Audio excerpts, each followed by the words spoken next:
Pats Nation, the New England Patriots might not even be a football team anymore with the amount of fights that they are having this offseason. At this point, they're more of a UFC team than they are an actual football team. But let me tell you, Mike Vrabel, mano y mano, man, I'm taking him 10 out of 10 times. But what is going on, Pats Nation? It's your boy Colby, also known as Patriots Global, back here with another video. Today is your day 2 recap for New England Patriots joint practice with the Minnesota Vikings. Now, yesterday, we broke down everything that happened in day 1. So after this video, make sure you guys go ahead and check that out. I'll have that video pinned in the comment section below for you guys so it's easy to find. But the offense absolutely went off. Today, it was a little bit different, but it was highlighted again by the amount of fights that the Patriots are having. Mike Vrabel into it again. We got highlights to show you guys from these wide receivers, just like we did yesterday. We have the video of Mike Vrabel getting into a fight. We have a lot to break down, so let's get into it. By the way, if anybody knows what this shirt is from, you have lived a very good life. You have lived a very good life. Without further ado, back to football, man. As for the general notes, before we start breaking down each individual position, guys that were absent or not participating, list is pretty lengthy, just like it was yesterday.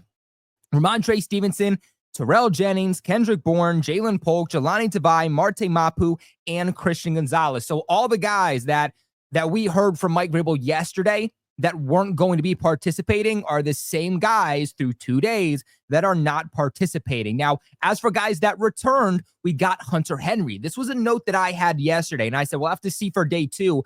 But Mike Vrabel had said, look, Hunter Henry's not going to be out there day 1, but there is potential that he could be out there on day 2, and that's exactly what happened. Good to see Hunter Henry out there into the mix in this joint practice because, look, I said this yesterday. I want to say it again for anybody that didn't see yesterday's video.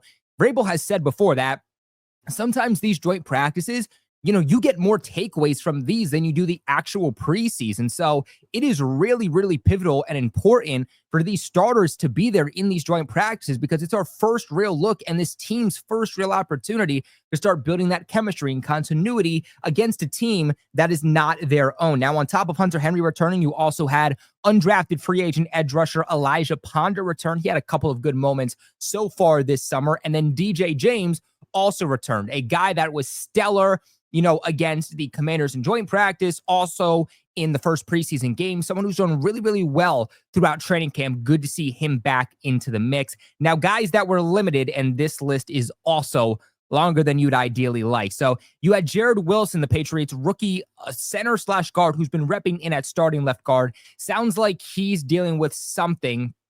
He, at some point during practice day, and we'll probably touch upon this a little bit later, did leave at some point. Did he re-aggravate something? Hopefully not.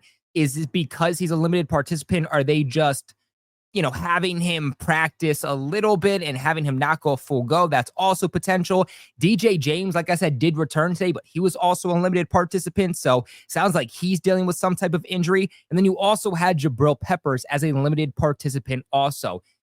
We'll see how serious these injuries are come week 1 when the injury reports are finally back and we actually get some type of answer on what's going on with these players. But boy, oh boy, have injuries and injury scares been quite the problem for the New England Patriots this offseason.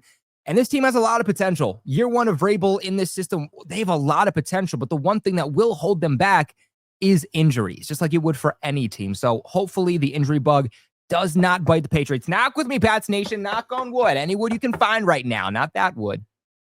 Not that wood, but any other wood. You knock on it right now because the injury bug bit us last year. Okay, we cannot do it 2 years in a row. But moving on here, like I alluded to earlier, a fight did break out in the middle of practice with the Patriots' backup offensive line and the Vikings' defensive line. Mike Vrabel was once again in the middle of things, pulling players out. As soon as he saw the fight, did not hesitate, did not wait. And I said this when he got into that fight versus the Commanders, that it's really impressive that Mike Vrabel, his first instinct is to go to these players. He doesn't care about what's going to happen to him. Okay, I mean, last time this happened, Mike Vrabel gets out of the pile and he's bleeding. He doesn't care. But these guys are in full pads. They're in helmets. These guys, some of them, especially talking about O-line and D-line, are hundreds and hundreds of pounds, put together. So Vrabel, again, at the bottom of the pile, jumps in, and he said before, it's not just about protecting our players, but it's protecting their players also. And he said that is the number 1 priority. And we actually have a video of that. And so I do want to show you guys. So again, shout out to Rob on Instagram. You guys know him, friend of the podcast, at Patriots7 on Instagram. That's where I get all of these highlights from. So make sure you guys show him some love. Let him know in the comments section. Patriots Global sent you. We'll definitely see Rob back on the podcast this upcoming season. But this was the fight that broke out. So again, you see two people go at it, and then everybody just gets in the mix. Mike Vrabel's right there. You can see him. And now Mike Vrabel is right there. You see him right there. He's at the bottom of the pile. Guys are on top of him. It looked like one player for the Vikings. It kind of looked like he was trying to push Mike Vrabel a little bit. You know what I'm saying? Like, hey, yo, Vrabes, get out of here, man. We gotta defend our player. And then you just see 22 for the Patriots push that guy. But Vrabel, you literally see, is at the bottom of the pile. But boy, oh boy, that is my head coach, baby. That is my damn head coach. So overall today, a couple more general notes before we get into each position. It was a heavy red zone work today, okay? Yesterday, they were working more in kind of those second and long situations, third and long situations. That's why we saw the Patriots have a lot of big splash plays, but today was mainly red zone work. And today was a much tougher day from what was reported for the New England Patriots as a whole, not just one unit, but as a whole. The Vikings were the better team, just period, on day 2. Now, look, that's not necessarily a bad thing. Okay, we want the Patriots to win every day, but the Patriots were the overall winners from day 1. The Vikings come back on day 2, and they get the best of the Patriots. J.J. McCarthy had a really strong day, made a lot of really great throws when the coverage was good. So whether the coverage was good or bad for the Patriots, J.J. McCarthy was out there just dicing up that Patriots defense today. Again, not what you want to hear, but this is a Vikings offense that is one of the best in the league year after year after year. It doesn't matter who the quarterback is, whether it was Sam Darnold, now that it's J.J. McCarthy, back when it was Kirk O'Chains himself. So again, this is really one of the toughest matchups that the Patriots are going to have here defensively. Now, moving on to each individual position, Drake May in 11 on 11s goes 10 for 15. Joshua Dobbs with a good bounce back day. He goes 12 for 18. And then in 7 on 7s, Drake May was the only guy who got opportunities in 7 on 7s. We didn't get 7s yesterday, but today we did. And Drake May goes 7 for 8. Now, in what was reported as a poor 1-minute drill where Drake May took 2 sacks and a false start, May heaved up a 45-yard Hail Mary to Kayshon Boutte. I believe we have the video here of Kayshon Boutte making that play between 2 defenders. So real quick, let's actually take a look at this. So this is the Vrabel play still, but let's see. It's right here. So this is the play that we're talking about here. The Hail Mary for Drake May to Kayshon Boutte, who I said between 2 defenders. Someone corrected me and said in front of 2 defenders. My bad. But in front of 2 defenders makes a big play when the Patriots needed it the most in that 2-minute drill. Obviously not a real game, but again, with 2 defenders on him, Kayshon Boutte able to make a really, really good play, through contact. And you see Stephon Diggs come up there at the end and hype up his guy. But moving on to the rest of the quarterbacks, Drake May, continuing on with him, he had a rushing touchdown in 11 on 11, still continuing to use his legs. And like I alluded to earlier, just a better overall day from Joshua Dobbs.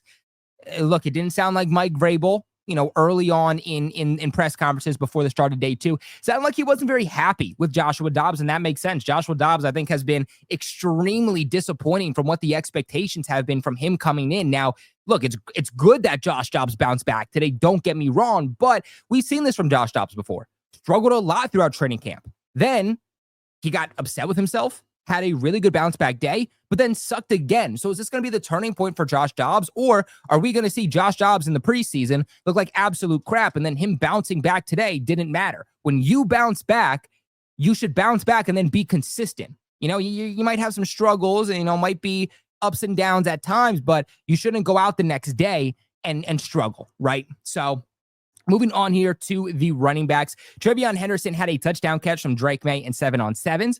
TreVeyon Henderson also had a rushing touchdown in 11 on 11s. And then Shane Watts continuing to make plays. A guy who got here just a few days ago, he got blown up on a screenplay. So, you know what? Wasn't very much of a good play today, but it sounded like he did still have some positive moments from what we were hearing. Maybe no necessarily standout plays like he did yesterday. But again, a guy that, look, from a guy who just got here a couple days ago, this guy very well, we'll see what he does in the preseason, but very well could be a practice squad candidate for the Patriots. Moving on to the wide receivers, Demario Douglas with a bit of a struggling day. 2 total drops on the day. That also coincides with a fumble that he had yesterday. So worst day that we have seen from Demario Douglas this entire offseason. But Stephon Diggs, Demario Douglas, and Kayshon Boutte all had touchdowns from Drake May in 7-on-7s. Kayshon Boutte had a nice sliding touchdown grab in the end zone in 1-on-1s. Both Kyle Williams and Efton Chisholm hauled in touchdowns from Joshua Dobbs in 11-on-11s. Both of them actually had 2.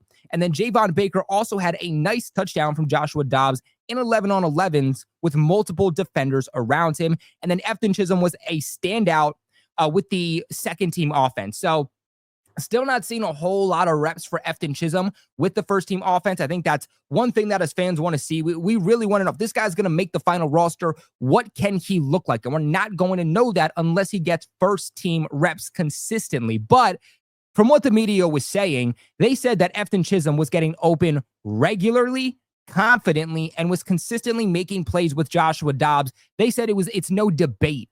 Efton Chisholm was the number one guy, play after play after play, for the second team offense.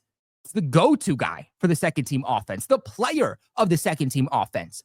And when that happens, that is a guy that deserves to get regular looks with the first team. Just getting harder and harder. If the Patriots aren't going to put Efton Chisholm on the 53, it is getting harder and harder and harder for their chances to somehow get him back on this team. Now, moving on to the tight ends, Hunter Henry had a touchdown from Drake May in 11-on-11s, where he was left wide open in the flat. Hunter Henry later had a touchdown from Drake May over the middle of the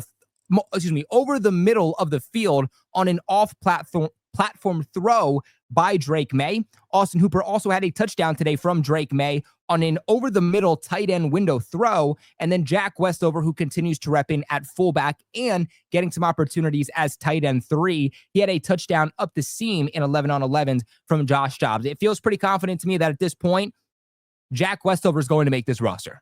Okay, as long as he stays healthy, Jack Westover is going to make this roster. He's going to get looks at fullback for the Patriots with the starting offense, and then he's going to be their backup tight end 3 in case any injuries happen to Hunter Henry or Austin Hooper. I think at this point, the battle for tight end 3 is pretty much settled. But moving on to the rest of the team here. In fact, let's go back to these clips because I think we do have a couple more plays from these wide receivers that I want to get into before we completely move on from them. On this play, you see Drake May working with Efton Chisholm. Efton Chisholm makes a good play in the back of the end zone. So again, although we're not seeing much of Efton Chisholm with the first team offense, at least in these one-on-one matchups, he is still getting some work with Drake May to build that chemistry and build that continuity. Here you see Drake May going out to, let's see, here it's just Stephon Diggs with a sliding touchdown with ease, and Diggs getting himself pumped up, which you like to see. Moving on here, this is Javon Baker. So Javon Baker getting open. Again, one-on-one matchups. One-on-one matchups are very different than, actual 11-on-11s, right? I mean, realistically, in the game, you're going to be playing, 11-on-11. You're not going to be playing, one-on-one matchups all that often, especially when you reach the red zone. So this, obviously, you take with it what you will. Take it with a grain of salt. But Javon Baker definitely stringing together some practices. Now, he actually needs to go out there in a game and prove something. Now, this is Drake May going here to Demario Douglas. Kind of looks like he's being held right there, but still makes a play, gets a step or two there on the defender. And then, of course, we already got into this play earlier with Kayshon Boutte during that 2-minute drill between two defenders making a catch. Let's give it one more look. And those are your Patriots wide receivers, okay? It wasn't yesterday when you had Matt Collins with a 50-yard touchdown and Travion Henderson with a 70-yard touchdown, but these guys did still at least make some plays. Had their issues in the red zone, but it's not like they didn't make any plays at all. Now, moving on here to the offensive line, Ben Brown worked with the first-team offensive line at left guard. Jared Wilson was unavailable. So it looks like Ben Brown is the backup left guard, but also the backup center. They're kind of cross-training him right now. We haven't seen Cole Strange, okay? Jared Wilson goes down. Cole Strange doesn't come in. It feels like at this point, Cole Strange doesn't make this roster, and Ben Brown is going to be your backup center / backup left guard. He's going to be your priority interior offensive lineman. And then Will Campbell went one-on-one versus Jonathan Grenard, during one-on-one matchups. Will Campbell also had some struggles today. He allowed 1 sack and at least 3 pressures with a false start. So the worst practice we've seen so far from Will Campbell. We'll see how he bounces back in the actual game. And then Michael Onwenu also allowed a sack today. Ben Brown, not what you love to hear from your backup offensive lineman, but he goes 0-2 in his one-on-one matchup with losses to Javon Hargrave. Yesterday, we saw Jared Wilson go undefeated 2-0 against Javon Hargrave. So definitely a decline in play with Ben Brown in. And then overall just a tough day for this Patriots offensive line yet again, which allowed reported 6 sacks yesterday. But moving on to the defense, you had Christian Barmore with 2 sacks, and then you had Harold Landry with 1 sack. So sounds like the Minnesota Vikings offensive line came a lot more prepared today versus yesterday when there was like 5 different Patriots defenders with at least 1 sack yesterday. As for the linebackers, you had Jack Gibbons with a pass breakup.